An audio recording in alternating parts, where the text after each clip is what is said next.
आज हम पढ़ेंगे एटम और परमाणु के बारे में। सबसे पहले हम देखते हैं कि परमाणु होते क्या हैं। ठीक है, परमाणु जो हैं वो 3 घटकों से मिलकर के बने होते हैं। ठीक है, एक को कहते हैं हम इलेक्ट्रॉन, एक होते हैं न्यूट्रॉन और एक होते हैं प्रोटॉन। ओके, इलेक्ट्रॉन, न्यूट्रॉन और प्रोटॉन, इससे हम ई नेगेटिव चार्ज, एन अर्थात neutron and P means proton, इसमें प्लस चार्ज भी हम लगा सकते हैं। ओके, तो ये होता है एटम, इन 3 चीज़ों से मिलकर के बने होते हैं। इन्हें फंडामेंटल यूनिट भी कहते हैं, अर्थात तो ये पार्ट्स होते हैं एटम के। अब हम एटम की अगर एक स्ट्रक्चर देख लेते हैं जो मान्यता प्राप्त स्ट्रक्चर है, तो कुछ इस तरह से होती है। ये बीच में प्रोटॉन और न्यूट्रॉन्स पाए जाते हैं। ठीक है, इसे बोलते हैं नाभिक। ओके, नाभिक या फिर न्यूक्लियस, इंग्लिश में से हम बोलते हैं न्यूक्लियस। ओके, इसके चारों ओर जो है इलेक्ट्रॉन्स चक्कर लगाते हैं। ओके, क्या करते हैं इलेक्ट्रॉन्स? गतिमान होते हैं। ओके, इलेक्ट्रॉन्स हैं ये ऐसे ऐसे कक्षकों में चक्कर लगाते रहते हैं। ओके, तो ये कक्षक बोलते हैं इसे, वृत्ताकार मार्ग पाया जाता है, कक्षक बोलते हैं इसे। ओके, ऑर्बिट इंग्लिश में ऐसे बोलते हैं। ठीक है, तो इलेक्ट्रॉन, न्यूट्रॉन और प्रोटॉन से एक एटम बना होता है। ठीक है, आपको ये समझ में आ रहा है? अब हम बात करते हैं इलेक्ट्रॉन्स, न्यूट्रॉन्स और प्रोटॉन्स के बारे में। ओके, इससे पहले हम कुछ एटम के कुछ हम क्वालिटीज़ देख लेते हैं। इससे रिलेटेड एक डाल्टन ने अपना एक थ्योरी दी थी, डाल्टन्स एटॉमिक थ्योरी, जिसमें उसने कुछ बातें कही थी एटम्स के बारे में। पहली बात तो ये कही थी उसने, डाल्टन ने, कि जो परमाणु होता है वो अन्य टूटकर अन्य भागों में विभक्त नहीं हो सकता है।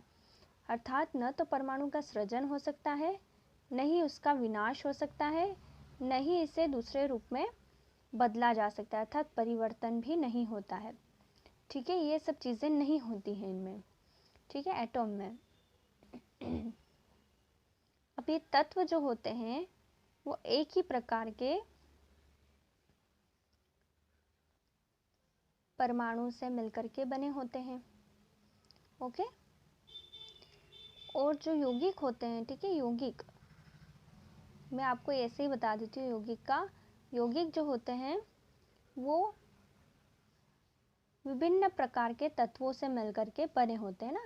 एक ये फर्स्ट तत्व है कोई सा, और ये सेकंड तत्व है, ए या बी ले लो इसको, ए तत्व बी तत्व, इनसे मिलकर के बनते हैं यौगिक। ठीक है, तो ये तत्व यौगिक, इनकी अगर आपको डेफिनेशन भी पूछते हैं तो तत्व जो है वो एक ही प्रकार के परमाणुओं से मिलकर बने होते हैं, और यौगिक जो है वो भिन्न भिन्न प्रकार के तत्वों से मिलकर के बने होते हैं। ओके, तत्व का एक उदाहरण ले सकते हैं हम, नाइट्रोजन, ऑक्सीजन, सल्फर, इस तरह से।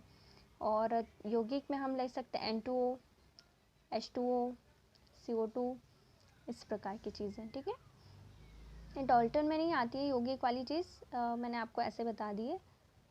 थर्ड ये नहीं होगा। ठीक है, थर्ड आएगी चीज़ कि परमाणु जो है, एक ही तत्व के जो परमाणु होते हैं, एक ही तत्व के परमाणु जो एक ही प्रकार के परमाणु से है, उनके द्रव्यमान, भार या फिर ऐसे जो भी, ओके, मास उसका या फिर उसका भार, उसके गुण धर्म, ओके, उसके क्वालिटीज़, वो सारी सेम होती है, एक जैसी होती हैं। ठीक है, तो ऐसे कुछ पॉइंट्स उसने दिए थे। ठीक है, और ऐसा भी कहा था कि जो परमाणु है एक निश्चित संख्या में मिलकर ही तत्वों का निर्माण करते हैं। ओके, ऐसी चीज़ें उसने कही थी डाल्टन ने। ओके, अब हम इसमें कुछ वेरिएशंस पाते हैं, बाद में अगर और संशोधन किए गए थे।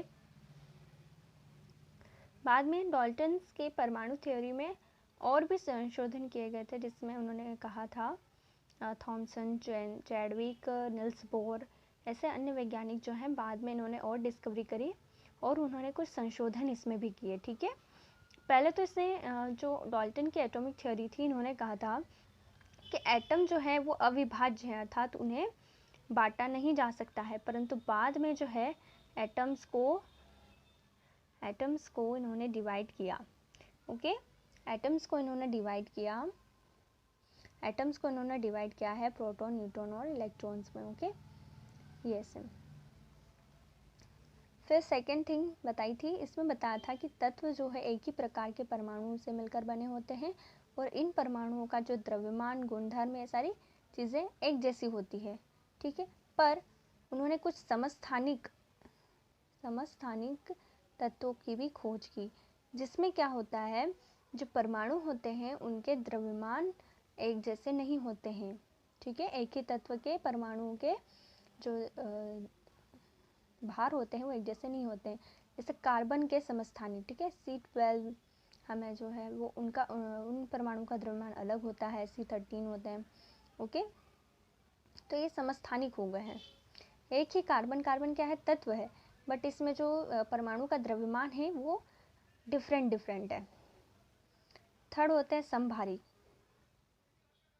ठीक है, अब समभारिक की भी खोज की गई, अर्थात उसमें क्या बताया था कि तत्व, एक ही तत्व के परमाणु जो है उनका द्रव्यमान, गुणधर्म दूसरे तत्व के परमाणु से अलग होते हैं, ये भी बताया था उन्होंने। ठीक है, यानी एक ही तत्व के परमाणुओं के सारे द्रव्यमान और गुणधर्म एक जैसे होते हैं और दूसरे तत्व के एक जैसे होते हैं।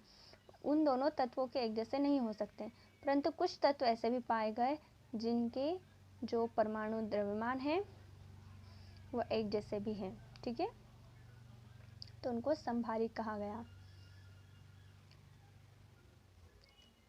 अब इसमें एक और चीज़ कही गई थी कि जो परमाणु होते हैं उनकी संख्या हमेशा निश्चित होती, ये भी बात कही गई थी इसमें, जिसे अब नकार दिया गया और ऐसा कहा गया कि अब इसकी संख्या जो है वो निश्चित न रह करके कुछ अलग अलग अनुपात में भी संयोग करके बनाते, जैसे प्रोटीन हो गया, स्टार्च हो गया। इसमें क्या होता है, कई बार परमाणु कभी ज़्यादा जुड़ जाते हैं, कभी कम जुड़ जाते हैं। ठीक है, तो इनकी जो संख्या है वो निश्चित नहीं बनी रहती है।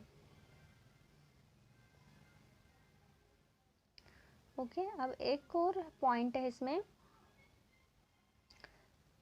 परमाणु जो है उसमें कहा गया था इनका परिवर्तन नहीं हो सकता है। ओके, इसमें क्या कहा गया था कि इनका परिवर्तन नहीं हो सकता है, परंतु यहाँ पर कहा गया कि इनका परिवर्तन जो है ऊर्जा में किया जा सकता है। ठीक है, काय में किया जा सकता है, ऊर्जा में किया जा सकता है। तो इस तरह से डाल्टन की एटॉमिक थ्योरी थी और इसमें फिर बाद में वेरिएशंस कुछ वैज्ञानिकों ने किए, तो इस तरह से फिर इसकी पूरी एटॉमिक थ्योरी निकल करके आती है। इसके बाद हम पढ़ेंगे इलेक्ट्रॉन्स, न्यूट्रॉन्स और प्रोटॉन्स के बारे में। हम इलेक्ट्रॉन का देख लेते हैं। इलेक्ट्रॉन की खोज किसने की थी? इलेक्ट्रॉन की खोज की थी जे थॉमसन ने। ठीक है, किसने की थी? J Thomson. ठीक है, किसने की थी? जे थॉमसन ने की थी। और वहीं न्यूट्रॉन की खोज इसके बाद हम न्यूट्रॉन की खोज पे आते हैं, तो उसने की थी चैडविक ने। वहीं प्रोटॉन की खोज जो की थी वो उन्होंने की थी गोल्डस्टीन ने। ठीक है, तो ये क्या एमसीक्यू भी कई बार पूछ लेता है, इसकी खोज किसने की थी। इनके सन भी आप याद कर लीजिएगा कि कौन से सन में किसने की थी।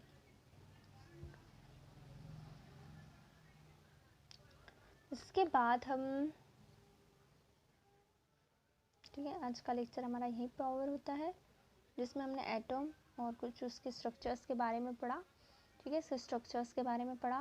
प्रोटॉन है, न्यूट्रॉन है, नाभिक है, न्यूक्लियस, इसके बीच में यहाँ पर प्लस चार्ज होता है। ठीक है, आपको पता होगा प्रोटॉन पर हमेशा पॉजिटिव चार्ज होता है, इलेक्ट्रॉन पर हमेशा नेगेटिव चार्ज होता है, और न्यूट्रॉन पे पॉजिटिव नेगेटिव कुछ नहीं होता है, सिर्फ ज़ीरो, अर्थात हमेशा न्यूट्रल होते हैं, ये कोई भी चार्जेस नहीं होते हैं। तो इसलिए नाभिक क्या होता है, हमेशा धनावेशित होता है, और जो इसके आसपास इलेक्ट्रॉन्स होते हैं नेगेटिव चार्ज होते हैं। ओके, अब इसके बाद हम नेक्स्ट लेक्चर में इसके आगे का पढ़ेंगे।